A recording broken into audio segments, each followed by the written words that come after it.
देखो प्रश्न यहां से कैसे बनेंगे, एक तो प्रश्न ये बनेंगे कि बताइए लेखक था कहां का, चीन का था, अरब का था, रोमन का था कि कहीं और का था, ऐसा। अगले आते हैं वेनसांग। वेनसांग भी बहुत इंपॉर्टेंट है, यह हर्षवर्धन के शासनकाल में भारत आया था और यही लाइन इंपॉर्टेंट है। वेनसांग कहां का लेखक था? देखो प्रश्न यहां से कैसे बनेंगे, एक तो प्रश्न ये बनेंगे कि बताइए लेखक था कहां का, चीन का था, अरब का था, रोमन का था कि कहीं और का था, ऐसा ऑप्शन आएगा। या फिर प्रश्न पूछा जाएगा कि जब ये भारत आया तो भारत आकर के इसने किसके बारे में जानकारी देने का काम किया। तो भैया या फिर प्रश्न बनेगा किस समय ये भारत में आया, तो हम क्या कहेंगे किसके शासनकाल में भारत आया, हर्षवर्धन के शासनकाल में भारत आया। और जब ये हर्षवर्धन के शासनकाल में भारत आया होगा तो जानकारी भी किसके बारे में लिखने का काम कर रहा होगा, हर्षवर्धन के बारे में लिखने का काम कर रहा होगा। हमें ये बात भी ध्यानपूर्वक सुनना और समझना है। आगे चलते हैं बेटा, इसमें देखेंगे ध्यान से। 629 ईस्वी में चीन से भारतवर्ष के लिए प्रस्थान किया था इसने। चीन से कहाँ की ओर आ रहा है ये, भारत की ओर। लगभग 1 वर्ष की इसने यात्रा की थी। इसके बाद सर्वप्रथम वह भारतीय राज्य कपिसा पहुंचा था। सबसे पहले ये जब भारत में प्रवेश करता है तो प्रवेश करने के टाइम पे पहला राज्य जो इसको मिला वो क्या नाम था, कपिसा। ये कपिसा राज्य में आकर के प्रवेश करता है। भारत में 15 वर्षों तक ठहर कर 645 ईस्वी में कहाँ लौट गया था ये, चीन ले गया। कह रहा कि मैंने सब कुछ निचोड़ लिया है, टेंशन ना लो, पूरी जानकारी अब आके बताता हूँ। बात समझ रहे हो? तो पहला काम ध्यान से सुनने का करेंगे कि ये किसके शासन काल में भारत आया, हर्षवर्धन के शासन काल में भारत आया। ये भारत में कब आया, कब आया, आपको एक एक डेट याद करनी पड़ेगी। 629 कितने वर्षों तक भारत में रहा, 15 वर्षों, बोले तो प्लस कर दो 15। जैसे हमने 15 प्लस किया, ठहर करके कब वापस चला गया, लगभग 645 के आसपास ये भारत से वापस चला गया था। और जब ये भारत वापस चला गया था तो मुझे आप एक बात ये बताइए, जब ये भारत से वापस जा रहा है तो भारत के बारे में जानकारी लेके जा रहा है। जब ये यात्रा पर आया तो आते समय इसको कितना समय लगा था, आते समय यात्रा में कितना समय लगा? इसने सबसे पहले भारत में किस राज्य में प्रवेश किया, कपिसा में प्रवेश किया। कहां प्रवेश किया, कपिसा में प्रवेश किया। तो हमें एक एक बातें याद रखनी है। पुस्तक क्या थी, इसका नाम सीयू की, सीयू की या सीयू के भी बोल सकते हैं, की हो गई है। इसमें हम हर्षकालीन समाज की, देखो ध्यान से, मैंने अभी वही बात बोली, हर्षवर्धन के शासन काल में अगर ये प्रवेश कर रहा है तो किसके बारे में जानकारी देगा ये, हर्षवर्धन के बारे में। हर्षकालीन समाज की, धर्म की और राजनीतिक जीवन के बारे में जानकारी देने का काम कर रहा है।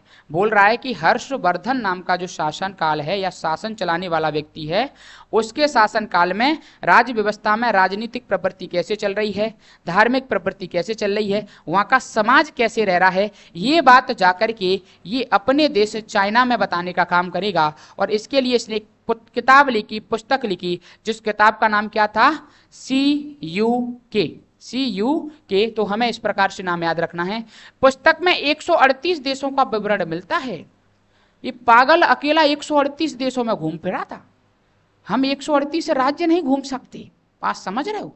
138 देशों में घूमा था ये। कितने देशों में घूमा, 138 देशों में। और इसने हर एक देश की जानकारी को बताने का क्या किया था, काम किया था।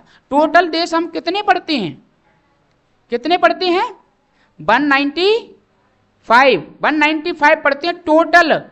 वो अब पढ़ रहे हैं, पहले तो 2-4 कम ही होंगे। तब के जमाने में 138 घूम के बैठ रहे हो है, बात समझ रहे हो? 138 देशों की यात्रा इसने अकेले कर ली। ये हमारे मोदी जी से कम थोड़ा ही है। हमारे मोदी भी तो यात्रा भ्रमण बहुत ज़्यादा करते हैं, जानकारी लेने का काम करते हैं। और ज़रूरी भी है, घूमना भी चाहिए, क्योंकि जब बाहर नहीं घूमेंगे बाहर का नॉलेज कैसे आएगा।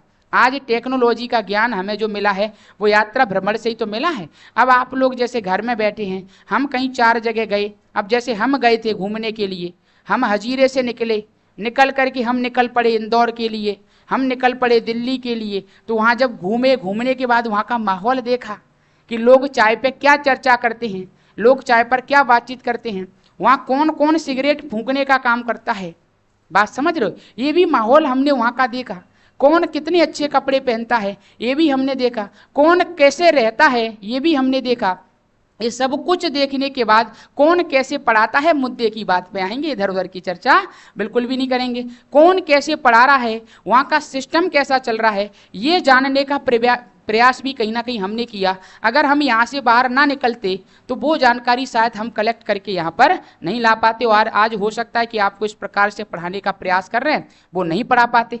बात समझ रहे हो कि नहीं? तो ये जानकारी घूमने से ही प्राप्त होती है। किससे प्राप्त होती है? घूमने से। तो मोदी जी भी अगर घूमने का काम कर रहे हैं तो गलत नहीं कर रहे हैं। ध्यान से देखेंगे, विशेष की हम बात कर लें, इनमें क्या लिखा है, इन्होंने बिहार स्थित नालंदा विश्वविद्यालय के बारे में जिक्र किया। बिहार में एक विश्वविद्यालय है जिसका नाम है नालंदा विश्वविद्यालय, आपने पढ़ा भी होगा। इसका अध्ययन और अध्यापन का कार्य किया था।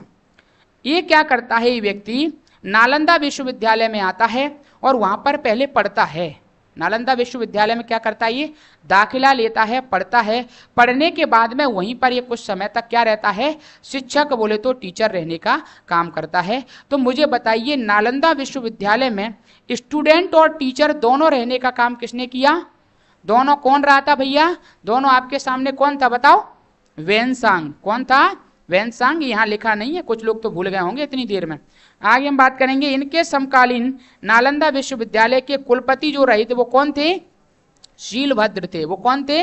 शीलभद्र। तो हमें इस बात को भी याद रखना है। नालंदा विश्वविद्यालय बौद्ध दर्शन के लिए प्रसिद्ध था।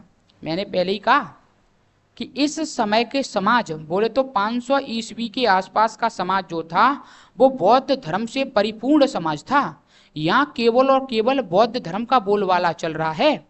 जैसे आज हिंदू धर्म चल रहा है कि नहीं चल रहा, आज हिंदू धर्म का सब कुछ प्रभावशाली है कि नहीं, तो ऐसे ही पहले बौद्ध धर्म का प्रभाव था।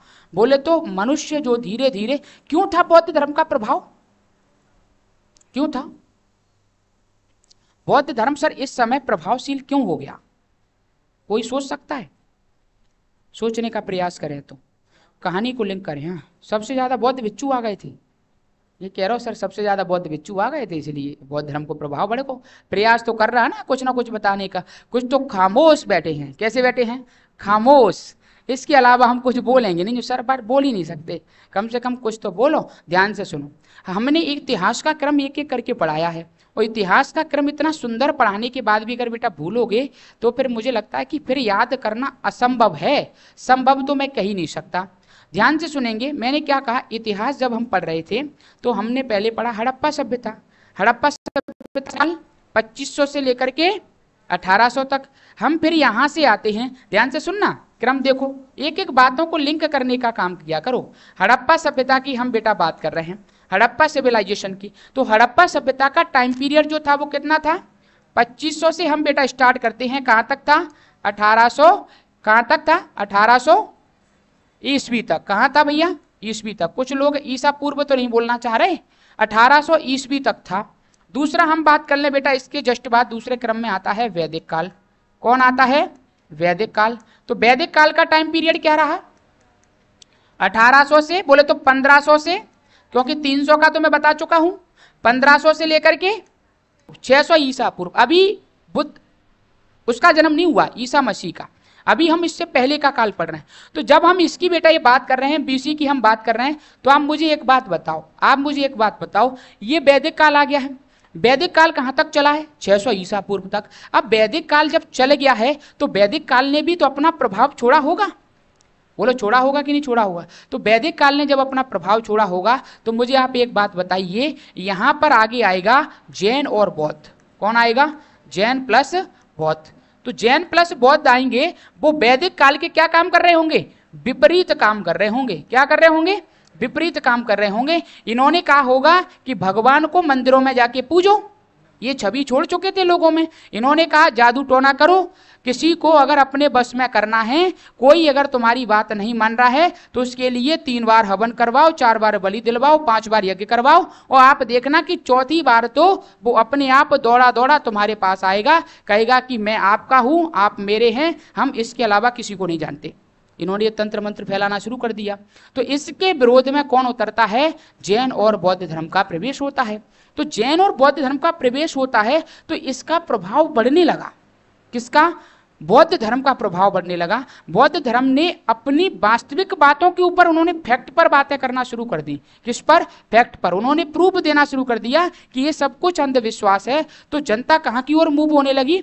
बौद्ध धर्म की ओर मूव होने लगी। तो इसीलिए मैं क्या कह रहा हूं कि बौद्ध धर्म का प्रभाव आपको आगे चल करके दिखाई देने लगेगा। यही वजह रही थी इसकी। आगे हम कंटिन्यू करते हैं। तो मुझे बताइए, नालंदा विश्वविद्यालय बौद्ध धर्म के या बौद्ध समय का विश्वविद्यालय रहा है। हमने आगे बात करी, इसके अनुसार सिंध का राजा शूद्र था। ये इन्होंने बता दिया। इस व्यक्ति ने क्या कहा कि सिंध जगह का जो राजा था वो कैसा था? शूद्र जाति से प्रवेश करता है। बोले तो शूद्रों का भी वर्चस्व बढ़ने लगा। इसका मानना ये था। इस समय आकर के समाज में शूद्रों का प्रभाव भी क्या होने लगा है? बढ़ने लगा है। तो इस बात को भी हम जानने का काम करेंगे। इसने बुद्ध की प्रतिमा के साथ शिव की प्रतिमाओं के साथ सूर्य और शिव की प्रतिमाओं का भी क्या किया? पूजन किया। इसने सबको पूजने का काम किया। पूजना ही पड़ेगा। वैदिक काल भले ही खत्म हो गया है, वैदिक काल का प्रभाव थोड़ा ही खत्म हो गया है। आज वैदिक काल की दी हुई बातें ही तो हम कहीं ना कहीं हिंदू धर्म में फॉलो कर रहे हैं। बोले तो हिंदू धर्म लगभग वैदिक काल से ही जुड़ा धर्म है। वैदिक बोले तो आर्यों का जुड़ा हुआ धर्म है। बोलो है कि नहीं? आज भी हम तंत्र मंत्र जादू टोना तमाम बातें आज भी उपयोग करते हैं। आज भी मंदिरों में जाके पूजा पाठ करते हैं। आज भी कथा भागवत करवाते हैं। आज भी महापुराण और जो भागवत पुराण हम करवाते हैं। तो भागवत पुराण महापुराण जो भी पुराण हैं वो सब कहाँ के दिए गए हैं? वैदिक साहित्य के दिए हुए हैं। तो कहीं ना कहीं आज का जो हिंदू धर्म का प्रभाव क्या दिखाई नहीं दे रहा? बात समझ लो। जब इसका प्रभाव अभी तक नष्ट नहीं हुआ, जबकि बीच में बौद्ध धर्म आ चुका था, तब भी जनता अंधविश्वास से दूर नहीं हो पाई। ये भी समझने का प्रयास करो। हमारे भारत पर बौद्ध धर्म का वर्चस्व बढ़ गया, बौद्ध धर्म खत्म भी हो गया, जैन धर्म का वर्चस्व बढ़ गया, जैन धर्म भी खत्म हो गया, तब भी क्या भारत से अंधविश्वास गया? और यही रीजन है बेटा कि आज हम लोग चाहते हुए भी क्या हैं? अपनी प्रगति नहीं कर पा रहे। क्योंकि आज हम अपने कर्म की बजाय कर्म कांड पर भरोसा करते हैं। हम अपने कर्म पर भरोसा नहीं करते, हम अपने कर्म कांड पर भरोसा करते हैं। कर्म कांड का मतलब है कर्म करेंगे तो मेहनत होगी, मेहनत होगी तो भैया दिल और दिमाग और शरीर और बॉडी को कष्ट होगा, जो कहाँ देना चाह रहे हैं। कर्म कांड में तो एक भाग पंडित जी बुलाए, जो भी उनसे करवाना है, जो भी व्यवस्था करवानी है करवाई। करवाने के बाद में उनसे कह दिया कि भाई साहब महाराज जी आप एक काम करो, हमारे नाम को नारियल बांधो और नारियल बांध के हमारी किताब की अलमारी में लटका जाओ, आप ही लटका जाओ, हम नहीं हाथ लगाएंगे। जो कहे अगर मैंने हाथ लगा दो मेरे सिलेक्शन रुक गो तो आप एक काम करो, ये नारियल काले कपड़ा में या लाल कपड़ा में लेके हमारी अलमारी पे लटका दो। और जैसे ही लटका दोगे तो मुझे भरोसा है कि अगर आपने नारियल लटका दिया है तो मेरा 6 महीने के अंदर सिलेक्शन निश्चित है। वो भी एसएससी है सर, ऐसी वैसी नौकरी तो हम देखेंगे ही नहीं पर बैठ करके। वो अलग बात है कि उसके बाद भी हम महीनों तक किताब खोल करके नहीं देखते।